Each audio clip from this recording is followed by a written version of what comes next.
Hello, everyone, and welcome back to the LinguaLink podcast. I'm Aryan, and I'm thrilled to dive into another important topic with you guys today. In this episode, we'll be exploring some of the common terms and phrases related to neurodiversity. My main goal with this episode is to help create a clear understanding of what these terms mean and why they matter. These terms matter because understanding the language around neurodiversity is a crucial first step into understanding how to create a more inclusive and supportive world. Often, these terms are new or unfamiliar to people who aren't part of the community or don't interact with it regularly. I myself wasn't familiar with many of these terms until recently. Yet, these words often shape the way we choose to think and which directly impacts how we treat each other.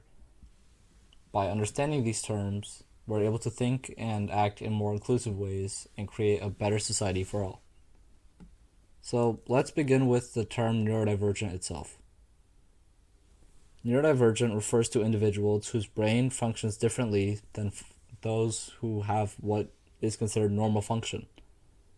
This includes people with autism, ADHD, dyslexia, and other conditions.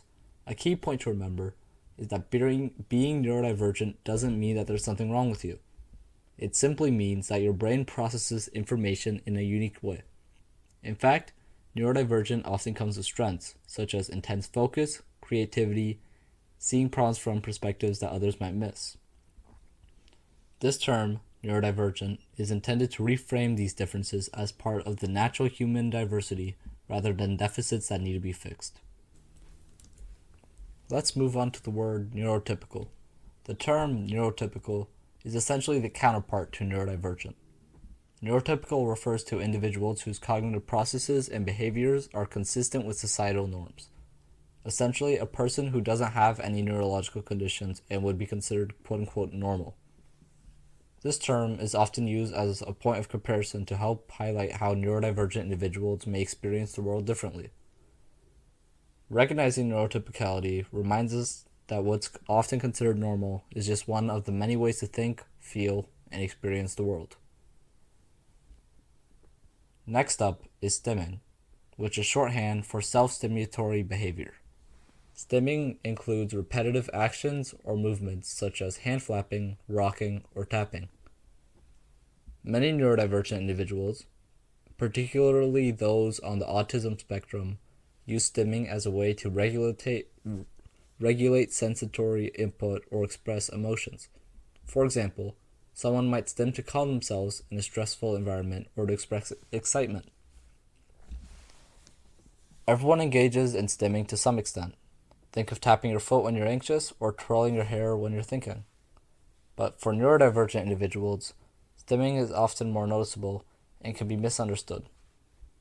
By understanding stimming as a natural and often helpful behavior, we can reduce stigma and create environments where people feel comfortable expressing their true selves. Next, let's talk about a concept known as executive functioning. Executive functioning refers to a set of mental skills that help us plan, focus, remember instructions, and manage multiple tasks. Many neurodivergent individuals, particularly those with ADHD or autism, experience differences in executive functioning. This can make tasks such as organizing work, managing time, or completing multi-step instructions more challenging. A lack of understanding around these challenges can sometimes lead to judgments or assumptions about a person's abilities that are unfair and untrue.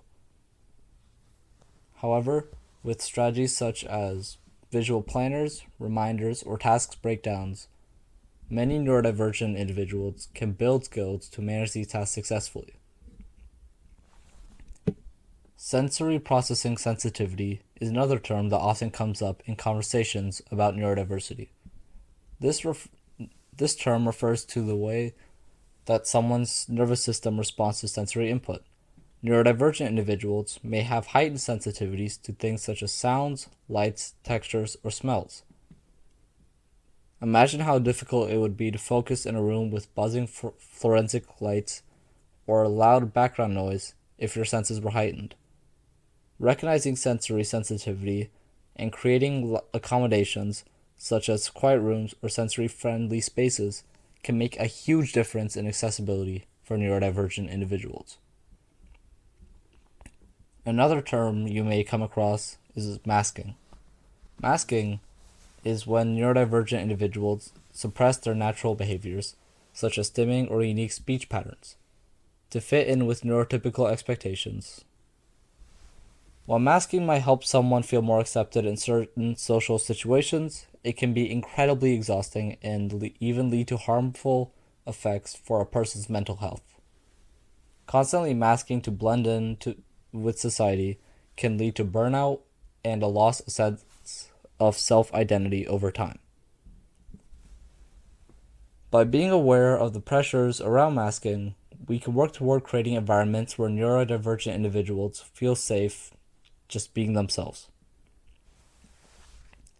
Let's move on to hyperfocus, a term that is often associated with ADHD. Hyperfocus is when someone becomes so deeply engrossed in a task or activity that they lose track of their time and their surroundings.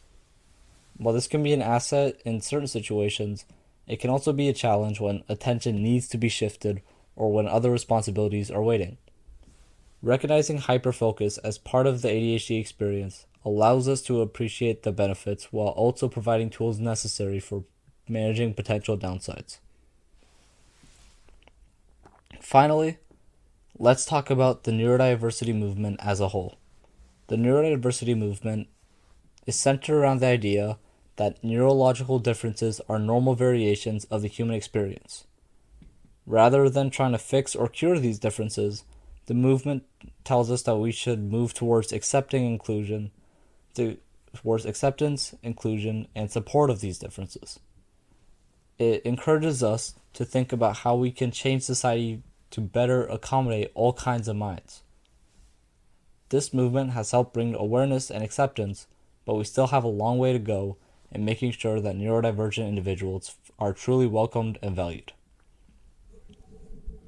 Each of these terms represent a step forward toward understanding, empathy, and inclusion. Knowing the terminology allows us to approach neurodiversity with the respect, awareness, and understanding that it demands. It also helps us create spaces where neurodivergent individuals can thrive without judgment or unnecessary barriers. As I wrap up this episode, I encourage each of you to think about the language we use and how it shapes our views on neurodiversity. By educating ourselves and others, we can make a difference, one term at a time. At LinguaLink, our mission is to bridge these communication gaps and build a world where neurodivergent voices are heard, respected, and celebrated. Thank you so much for joining me. If you found this episode helpful, I invite you to share it with someone who might benefit from learning these terms. And if you'd like to learn more or read our blog on these terms, check out the website, link in the description.